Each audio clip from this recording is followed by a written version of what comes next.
Which of the following increases continuously with increase in production? তাহলে অপশনগুলো কি? Fixed cost, variable cost, average cost, marginal cost. কিন্তু কোশ্চেনটা কি চেয়েছে? Which of the following increases, বলছে নিচের কোনগুলো ইনক্রিজ করে continuously with increase in production. যদি প্রোডাকশন ইনক্রিজ করে তাহলে নিচের এর মধ্যে কোনটা এর সাথে সাথে ইনক্রিজ করবে? তো সবার আগে আমরা দেখে নিই ফিক্সড কস্ট কাকে বলে। ফিক্সড কস্ট হচ্ছে, ধরো বলছে does not change with the output. মানে কি? যেমন ফিক্সড কস্টের কতগুলো উদাহরণ যদি আমরা দিই, একজন একজন কোম্পানি খুলেছে, তো কোম্পানি খুলেছে এক জায়গায় একটা দোকান ভাড়া নিয়েছে, বা একটা দোকানদার একটা দোকান ভাড়া নিয়েছে। সেই দোকানদার যে দোকানটা ভাড়া নিয়েছে তার জন্য সে মাসে 10,000 টাকা ভাড়া দেয়। এই কিন্তু সে 10,000 টাকা ভাড়া দেয়। এবার যে বছর সে 10,000 টাকা ভাড়া দিল সে বছর তার ইনকাম হলো ধরো 12,000 টাকা। তার ইনকাম হলো 12,000 টাকা, এবং কয়েক মাস পরে দেখা গেল তার ইনকাম হয়ে গেল 1,00,000 টাকা, ধরা যাক। কিন্তু তাকে ভাড়া সেই 10,000 টাকায় দিতে হচ্ছে। তার মানে কি তাকে কি ইনকাম বাড়ার সাথে সাথে কি তার ভাড়ারও বৃদ্ধি হচ্ছে? না, তার ভাড়া কিন্তু ফিক্সড আছে। তাই জন্য এটাকে বলছে ফিক্সড কস্ট। তাই does not change with the output. Output যদি বাড়ে বা কমে তাহলে তো ভাড়ার তো বৃদ্ধি হয় না, ভাড়া তো ফিক্সড থাকে। তাই জন্য এটাকে বলছে ফিক্সড কস্ট, এবং এটা ইন্ডিপেন্ডেন্ট, শর্ট পিরিয়ড, এবং একে সাপ্লিমেন্টারি কস্টও বলে। ভেরিয়েবল কস্ট কাকে বলে? Change in proportion to the production output. ধরো একটা কোম্পানি বিস্কুট তৈরি করছে, প্রথম দিন ওই কোম্পানিটা 10 কেজি বিস্কুট তৈরি করেছে। তো 10 কেজি বিস্কুট তৈরি করতে, ধরো আরও ভালোভাবে যদি বলতে হয়, একটা কোম্পানি বিস্কুট তৈরি করছে, তো সে 100 প্যাকেট বিস্কুট তৈরি করছে। 100 প্যাকেট বিস্কুট তৈরি করতে 10 কেজি গম লাগে, আটা লাগে। এবার 10 কেজি ময়দা লাগে 100 প্যাকেট বিস্কুট তৈরি করতে। এবার যখন সে 200 প্যাকেট বিস্কুট তৈরি করবে তখন কিন্তু তার পরিমাণটা 20 কেজি হয়ে যাবে। অর্থাৎ প্রোডাকশন বাড়ার সাথে সাথে, প্রোডাকশন আউটপুট বাড়ার সাথে সাথে কিন্তু এই ভেরিয়েবল কস্টটাও কিন্তু বাড়ছে। অর্থাৎ আগে 100 প্যাকেটের সঙ্গে 10 কেজি লাগছিল, এখন 200 প্যাকেটের জন্য 20 কেজি লাগছে। তাই এটা হচ্ছে প্রপোর্শনাল, এটা হচ্ছে প্রপোর্শনাল। তাই ভেরিয়েবল কস্ট হচ্ছে প্রোডাকশন বাড়ার সাথে সাথে কিন্তু কস্টটাও ইনক্রিজ হয়। এটা শর্ট এবং লং পিরিয়ডের জন্য হতে পারে, একে প্রাইম কস্টও বলে। এবার পরেরটা দেখি, অ্যাভারেজ কস্ট কাকে বলে? অ্যাভারেজ কস্ট হচ্ছে total cost by unit of good product. এখানে টোটাল কস্ট কি? ধরো টোটাল কস্ট হচ্ছে ধরো 100 টাকা, আর ইউনিট অফ গুড প্রোডাক্ট কত? ধরো 10টা আমি বিস্কুট তৈরি করেছি, আর সেই 10টা বিস্কুট তৈরি করতে আমার খরচা হয়েছে 100 টাকা। তাহলে অ্যাভারেজ কস্ট কত? আমার 10 টাকা। এটা হচ্ছে অ্যাভারেজ কস্ট। আর মার্জিনাল কস্ট কাকে বলে? Change in cost and change in quantity. Change in cost এবং চেঞ্জ ইন কোয়ান্টিটি যখন আমরা বলবো, ধরো এখানে যখন কস্টের পরিবর্তন হবে, ধরো আগে 10 টাকা ছিল, এখন কস্ট হয়ে যাবে ধরো 8 টাকা, এবং পাশাপাশি কোয়ান্টিটিরও পরিমাণ কিন্তু বেড়ে যাবে। তাই চেঞ্জ ইন কস্ট, যদি কস্ট বেড়ে যায় এবং চেঞ্জ ইন কোয়ান্টিটি, সেটা হচ্ছে মার্জিনাল কস্ট। এবার কি এখানে বলছে ভ্যারিয়েবল, এখানে দেখো which of the following increases continuously with increase in proportion? Fixed cost, না ফিক্সড কস্ট দেখো ফিক্সডই থাকছে, বাড়ে না। ভ্যারিয়েবল কস্ট, হ্যাঁ ভ্যারিয়েবল কস্ট কিন্তু প্রোডাকশন বাড়ার সাথে সাথে কিন্তু ভেরিয়েবল কস্টও বৃদ্ধি পাচ্ছে। তাই অ্যান্সার হয়ে যাবে ভেরিয়েবল কস্ট। এখানে আমি একটা ইন্টারনেট থেকে একটা ছবি পেয়েছি, তাই তোমাদের সাথে আমি শেয়ার করলাম ছবিটা। ভেরিয়েবল কস্টের কিছু উদাহরণ দেওয়া আছে: raw material cost, cost of energy and fuel, production worker labour cost, social fund payment cost and other cost, এগুলো হচ্ছে ভেরিয়েবল কস্ট। আর ফিক্সড কস্ট কি? Depreciation cost, salaries of administrative staff, social charges on salaries of administrative staff, utility service and security, leases and other cost. পরের প্রশ্ন, those who benefit from the inflation, creditor, debtor, wage earner, salary. প্রথমে জানি কি inflation কাকে বলে।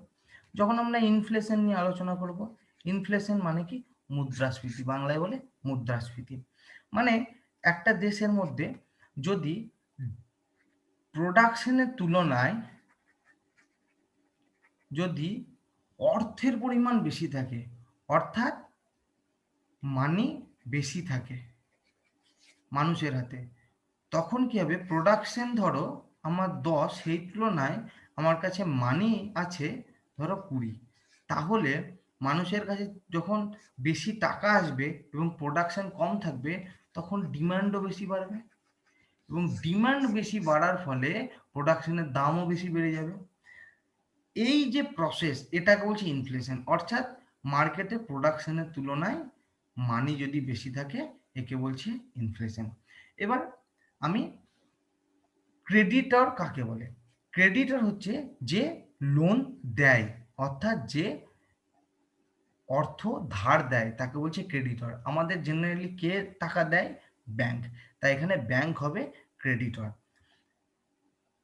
এবার debtor কাকে বলে? ধরো একটা পার্সন বা কোম্পানি, ধরো তুমি বা আমি ব্যাংকে লোন করতে গেলাম, তাহলে আমরা যে লোন করতে গেলাম বা একটা কোম্পানি ব্যাংকে লোন করতে গেল, যে লোন করবে সে হচ্ছে ডেপ্টর। তাই ব্যাংকের কাছ থেকে যে লোন নেবে সে হচ্ছে ডেপ্টর। এবং ওয়েজ আর্নার কাকে বলে? যে লেবার ধরো কোম্পানিতে কাজ করছে এবং তার বদলে যে পরিমাণ স্যালারি পাচ্ছে, সেই লেবারকে বলা হয় ওয়েজ আর্নার। অর্থাৎ তার স্যালারিটা যে পাচ্ছে কোম্পানিতে কাজ করে, সেই লেবারের যে আর্ন, সেটাকে বলা হয়, তাই লেবারকে বলা হয় ওয়েজ আর্নার। তো এখানে প্রশ্ন কি বলছে? Those who benefit from inflation আর। তো এখানে কে বেনিফিট হয় ইনফ্লেশনে? ব্যাংক, তার মানে কি creditor, debtor, wage earner, salary. তো ক্রেডিটর, আমি যখন বললাম ব্যাংকের কথা, ব্যাংক ধরো 100 টাকা ধরো ধার দিয়েছে। কাকে ধার দিয়েছে? কোনো একটা লোককে ধার দিয়েছে, পার্সনকে ধার দিয়েছে। এবার কোনো একটা লোককে যদি 100 টাকা ধার দেয় এবং তার রেট ধরো 5%, 5% হারে সে 100 টাকা ধার দিয়েছে, তার মানে সে ক টাকা পাবে? 105 টাকা। কিন্তু মার্কেটে যদি মুদ্রাস্ফীতি বেশি থাকে, অর্থাৎ ওই লোকের কাছে কিন্তু টাকাও বেশি থাকবে। মুদ্রাস্ফীতি যেহেতু বেশি থাকবে, ভ্যালু অফ মানি কিন্তু কমে যাবে। তাই ভ্যালু অফ মানি যদি কমে যায়, তাহলে কিন্তু বেনিফিট কার হবে? সেই পার্সেন্টার হবে, অর্থাৎ ডেপ্টরের হবে। কারণ সে তাড়াতাড়ি খুব শীঘ্র ব্যাংকে টাকা পেমেন্ট করে দিতে পারবে। তাই এখানে অ্যান্সার হয়ে যাবে ডেপ্টর। তাই answer will be debtor. Which of the following is not a method of estimating the national income of a country? তো বলছি এখানে প্রশ্নটা কি বলছি, নিচের কোন মেথডটা ন্যাশনাল ইনকাম কে ফলো করে না? কোন মেথডটা আমরা ন্যাশনাল ইনকামের ক্ষেত্রে ইউজ করি না? তো সবার আগে জানি ন্যাশনাল ইনকাম কাকে বলে। বলছে ন্যাশনাল ইনকাম হচ্ছে sum total of Nations income. একটা দেশের মধ্যে জিডিপি অর্থাৎ গ্রস ডোমেস্টিক প্রোডাক্ট, অর্থাৎ গুডস প্লাস সার্ভিসেস, এক এক বছরের মধ্যে ওই দেশের যা গুডস এবং সার্ভিসেস, অর্থাৎ সেটাই তার ন্যাশনাল ইনকাম, অর্থাৎ নেশনস ইনকাম। এবার পার ক্যাপিটা ইনকাম কাকে বলে? নেশনস ইনকাম বাই পপুলেশন, অর্থাৎ জিডিপি বাই পপুলেশন হচ্ছে পার ক্যাপিটা ইনকাম। অর্থাৎ প্রত্যেকটা মানুষের হাতেই কিন্তু অর্থ থাকবে। এটা পার ক্যাপিটা ইনকাম ফর্মুলেট করা হয়। এই ন্যাশনাল ইনকামকে তিনটে মেথডে আমরা মাপি। কি কি? প্রোডাকশন মেথড, ইনকাম মেথড এবং এক্সপেন্ডিচার মেথড। এবং প্রশ্ন কি চেয়েছে, which of the following is not a method of estimating the national income of a country.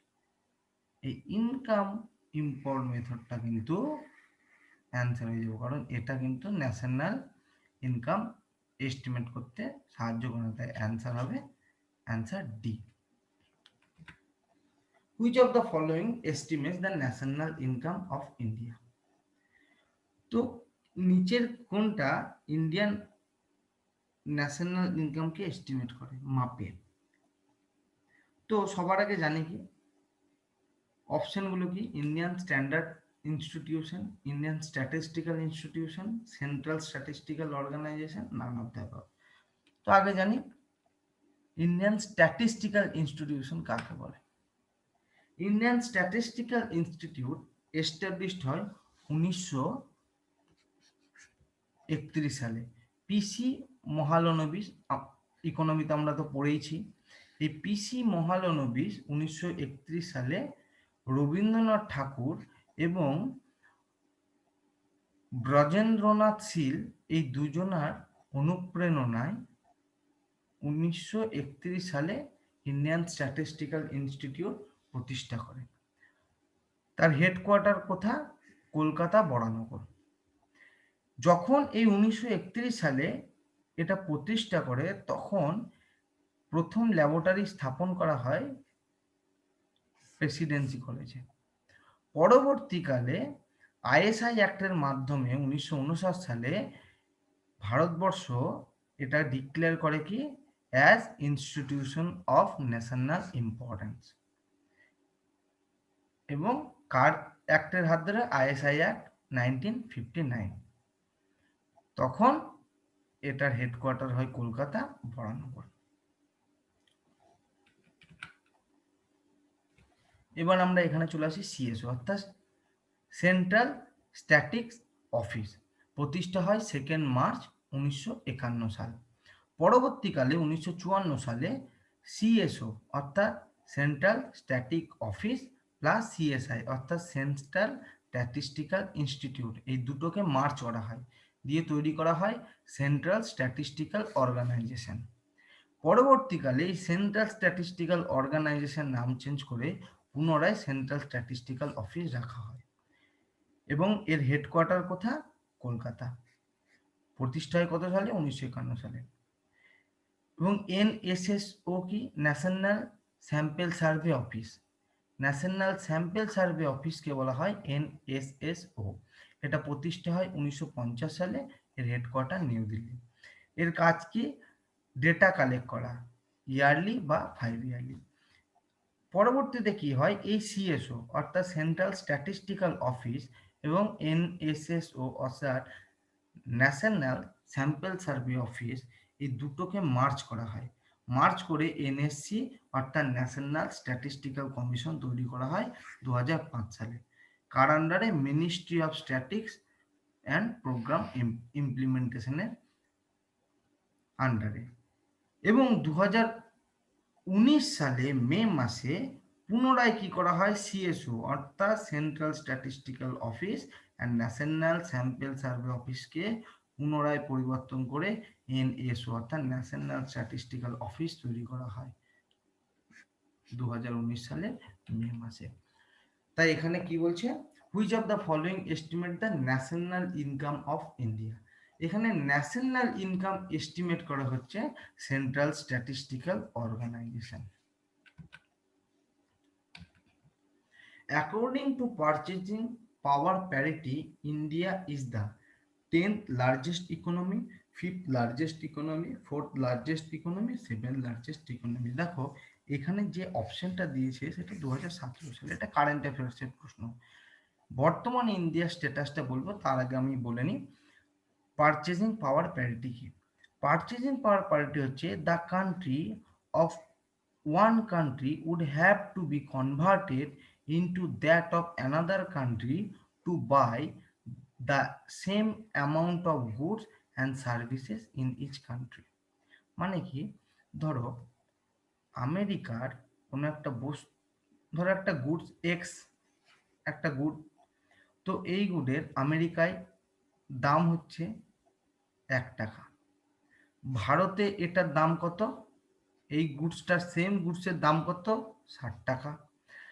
তার মানে এইটার আমেরিকায় পারচেজিং পাওয়ার প্যারিটি কত? 1-60। আর ভারতে এর পারচেসিং পাওয়ার প্যারিটি কত? 60। কেন পারচেসিং পাওয়ার প্যারিটি 60? এবার ধরো এই রেসপেক্টে ধরা যাক, ভারতে ধরো 60 টাকা, আমেরিকায় 1 টাকা, তো এই সেন্সে এই রেসপেক্টে ভারতের পারচেসিং পাওয়ার প্যারিটি 60। তো purchasing power parity of a country বর্তমানে 1 নম্বরে আছে চায়না, 2 নম্বরে ইউএসএ, 3 নম্বরে ইন্ডিয়া।